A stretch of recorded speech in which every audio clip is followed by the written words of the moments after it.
शव साधना, शमशान साधना, शिव साधना, क्षणी साधना, 10 महाविद्या। वाम मार्ग वाले जो साधक हैं वो भी वही से परमात्मा को प्राप्त करते हैं, और दक्षिण मार्ग के जो साधक हैं वो भी उसी परमात्मा को प्राप्त करते हैं। अगर कोई एक साधु है जो योगी है, योग साधना करता है, तो योगी क्या करता है? 8 अंग का पालन करता है। योग के 8 अंग, यम, नियम, आसन, प्राणायाम, प्रत्याहार, धारणा, ध्यान, समाधि।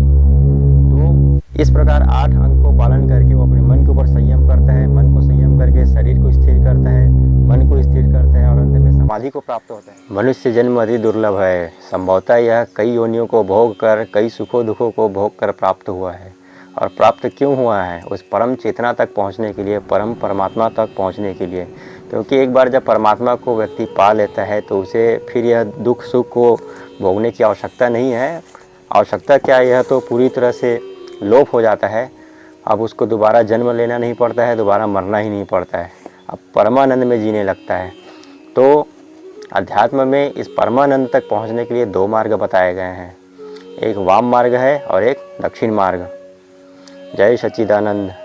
आज फिर उपस्थित हूँ कुछ नए दार्शनिक बात, आध्यात्मिक दर्शन, जीवन दर्शन के ऊपर बात करने के लिए, कुछ साधना पद्धति है उसके ऊपर बात करने के लिए।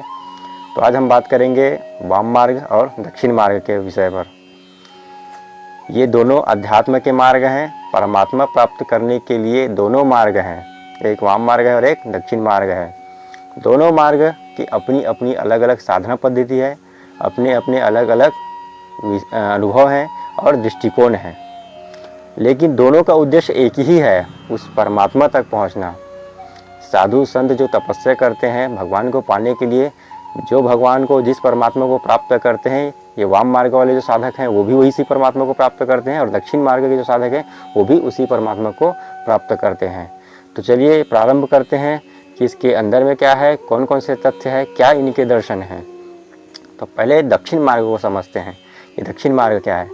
दक्षिण मार्ग आप जो करते हैं आपके व्यवहारिक जीवन में है, बस उसका नाम आपको पता नहीं है। जैसे घर में आप भगवान का पूजा करते हैं, मंदिर में पूजा करते हैं, व्रत रखते हैं, कोई अनुष्ठान करते हैं, ध्यान करते हैं, यज्ञ हवन करते हैं। एक साधु है जो समाधि में है, कोई मंत्र का जप कर रहा है, तपस्या में बैठा है। ये सब क्या है? ये दक्षिण मार्ग के साधक हैं। उनकी जो साधना पद्धति है वो सीधा सीधा है, सत्व से युक्त है। किसी भी प्रकार के उनकी साधना में तामसिकता नहीं है। तो एक साधक है जो इस प्रकार की साधना कर रहा है, वो क्या है? दक्षिण मार्ग की साधना है। इसी को दक्षिण मार्ग कहा जाता है। दक्षिण मार्ग क्यों कहा जाता है? ये एकदम सीधा है। सीधा से क्या तात्पर्य है? सीधा मतलब रास्ता सीधा, यही नहीं कह रहा हूँ। इस प्रकार की साधना में किसी भी प्रकार की तामसिकता का प्रयोग नहीं होता है।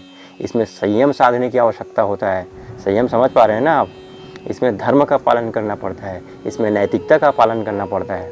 अब जब आप अपने घर में कोई प्रकार का अनुष्ठान करते हैं, पूजा करते हैं, तो आपका प्रयास रहता है कि पूरा शुद्ध हो, मन भी शुद्ध हो, घर भी शुद्ध हो, पूरा अनुष्ठान शुद्ध हो, सात्विक हो। और ये इसके नियम है, सिद्धांत है, ये आवश्यक है। अगर कोई एक साधु है जो योगी है, योग साधना करता है, तो योगी क्या करता है? 8 अंग का पालन करता है। योग के 8 अंग, यम, नियम, आसन, प्राणायाम, प्रत्याहार, धारणा, ध्यान, समाधि। तो इस प्रकार 8 अंग को पालन करके वो अपने मन के ऊपर संयम करता है। मन को संयम करके शरीर को स्थिर करता है, मन को स्थिर करता है, और अंत में समाधि को प्राप्त होता है। समाधि प्राप्त होने के बाद में क्या होता है? जब साधक का समाधि सिद्ध हो जाता है तो समाधि में उनको परमात्मा के दर्शन हो जाता है। तो ये हो गया दक्षिण मार्ग की साधना।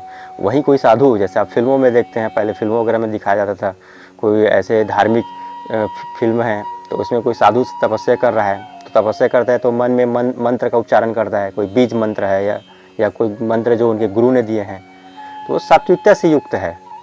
उसमें धर्म का पालन करना पड़ता है, नियम का पालन करना पड़ता है, संयम साधना पड़ता है। मतलब संयम का क्या अर्थ है? अपने मन को एकाग्र करना है। लोभ, क्रोध, काम, इस प्रकार की जो हमारे अंदर विकार है उसका दमन करना पड़ता है, पूरा संयम करना पड़ता है। तो ये सब दक्षिण मार्ग में होता है, तो इसे ही दक्षिण मार्ग के साधना कहते हैं। अब एक और मार्ग है, वो है वाम मार्ग। तो 2 प्रकार की साधना है, एक दक्षिण मार्ग है और एक वाम मार्ग। अब वाम मार्ग के बारे में बात करते हैं। वाम मार्ग का क्या है? वाम का अर्थ होता है उल्टा। ये मेरे 2 हाथ है, ये बायां हाथ है और ये दायां हाथ है। इसको वाम बोलते हैं और इसको याम बोलते हैं। तो ये वाम मार्ग है, यानी उल्टा मार्ग है। तो किसका उल्टा? जो हमारी परंपरागत साधना पद्धति है दक्षिण मार्ग, उसके उल्टा। तो कैसे उल्टा? अब इस तथ्य को समझते हैं।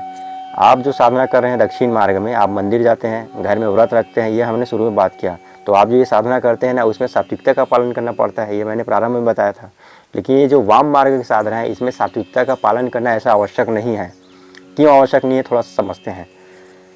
आप जब अनुष्ठान करते हैं, आप अपनी साधना पद्धति में हैं, तो आप शुद्धता का ख्याल रखते हैं, पवित्रता का ख्याल रखते हैं, अहिंसा का ख्याल रखते हैं, तप, ब्रह्मचर्य, इन सब का पालन करना पड़ता है। अर्थात कुल मिला के कहें तो इसमें संयम का पालन करना पड़ता है। लेकिन वही वाम मार्ग, अब वाम मार्ग में जो तांत्रिक होते हैं, तांत्रिक तो आप जानते हैं, सभी गांव शहर में तांत्रिक मिल जाता है जो तंत्र किया करते हैं, ढोक आडंबर करे वो अलग बात है। तो वो तांत्रिक क्या करते हैं, बलि देते हैं। आप भी जानते हैं, बकरे का बलि, मुर्गे का बलि या किसी भी जीव का बलि।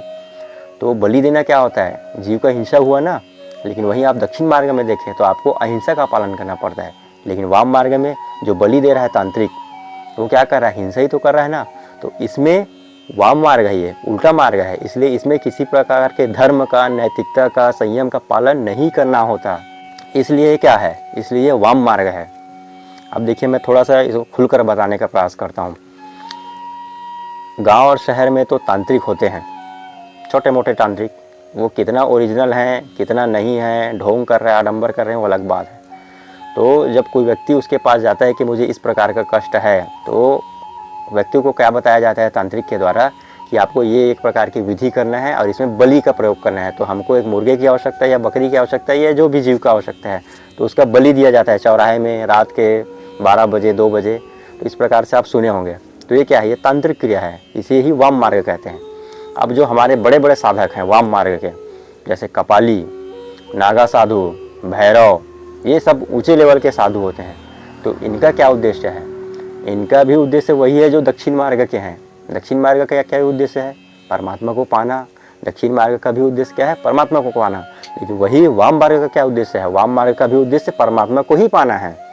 तो जो कपाली, भैरव, जिनका नाम मैंने बताया है, वो भी उनके जो साधना होता है परमात्मा को ही पाने के लिए होता है।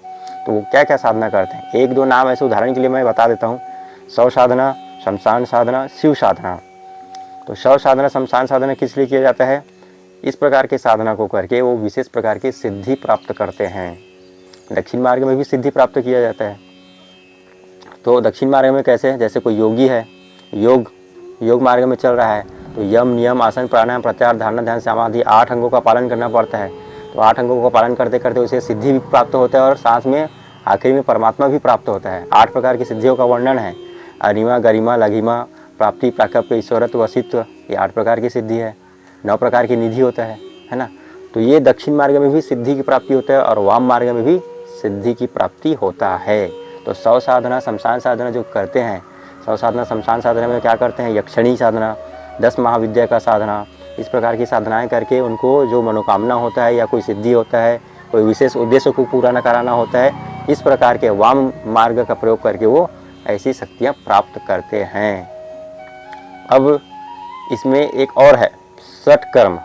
षटकर्म आप समझते हैं, जैसे कई लोग आप सुने होंगे, ऐसा नहीं सुने होंगे फिर बता देता हूँ। मारण क्रिया, किसी को वश में करना है तो वशीकरण क्रिया, उच्चाटन, विद्वेषण, शांति करना है, अगर घर में शांति चाहिए तो शांति। तो ऐसे इस प्रकार से 6 प्रकार के कर्म हैं, उसे षटकर्म कहते हैं। तो वाम मार्ग में अपनाई जाने वाली साधना पद्धति है। जैसे मुझे मेरे घर में शांति चाहिए, तो मैं कहाँ जाऊँगा, मैं अपने किसी तांत्रिक के पास जाऊँगा जो सिद्ध है। मैं उनको कहूँगा मेरे घर में क्लेश बढ़ गया है, हमारे परिवार के बीच में क्लेश है, तो हमें शांति चाहिए। तो वो क्या करेगा, शांति, मेरे घर में शांति लाने के लिए वाम मार्ग की कुछ साधना पद्धति अपनाकर शांति प्रदान करेगा। अब मैं चाहूँगा कि किसी को मारना है, मेरा एक दुश्मन है, शत्रु है, तो उसको मारना है, तो मैं तांत्रिक के पास जाऊँगा, उसको बताऊँगा मुझे ऐसा ऐसा करना है, वो उस साधना पद्धति से वो मैंने जो कहा वो करेगा। तो इस प्रकार के षटकर्म होता है। वो ऐसे नहीं होता मैं जाके बोलूँ और वो कर दे, ऐसा नहीं है। ये उनकी बहुत बड़ी साधना पद्धति है, इतने ऊर्जा उनको इकट्ठा करने में, एकत्रित करने में समय लगता है। तो कोई भी कभी भी बोल दे तो ऐसा नहीं है। जो ओरिजिनल आदमी होता है तो ऐसा कभी नहीं करता। उनका एक मुख्य उद्देश्य होता है, किसी भी आदमी को मारना नहीं है।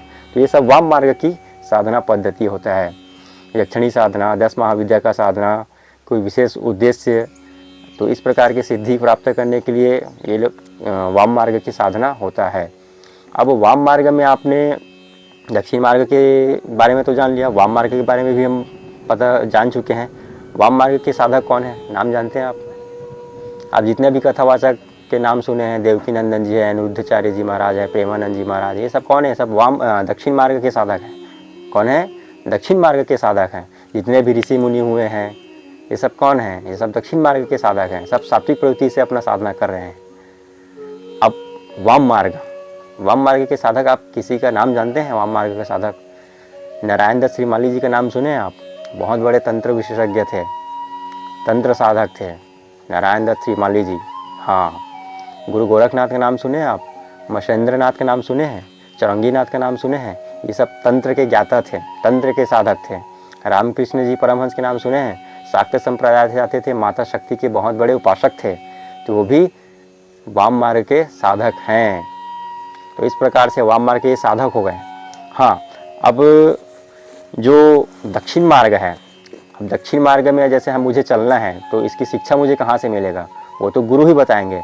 लेकिन इनके ग्रंथ, मैं ग्रंथ की बात कर रहा हूँ, तो जैसे वेद है, उपनिषद है, पुराण है, ये क्या है, दक्षिण मार्ग के प्रेरणा लेने के लिए इनके ग्रंथ हैं, ज्ञान अर्जित करने के लिए इनके ग्रंथ हैं। तो वाम मार्ग के कौन कौन से ग्रंथ हैं? तो वाम मार्ग के कोई ऐसा ग्रंथ नहीं है बहुत बड़ा, वेद पुराण उपनिषद यहाँ से ये इनका ग्रंथ नहीं है। तो इनका ग्रंथ क्या है? तो इनका ग्रंथ भगवान शिव और माता पार्वती, वहाँ से उत्पन्न हुआ है इनका ग्रंथ।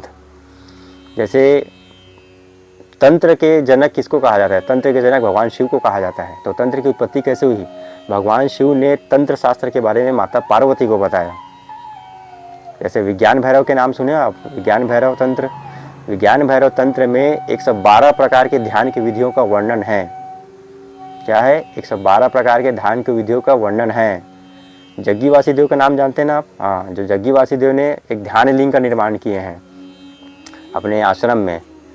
महादेव का एक मूर्ति है, बहुत बड़ा मूर्ति है, तो उस मूर्ति की ऊंचाई 112 फीट रखा गया है। कितना रखा गया है? 112 फीट।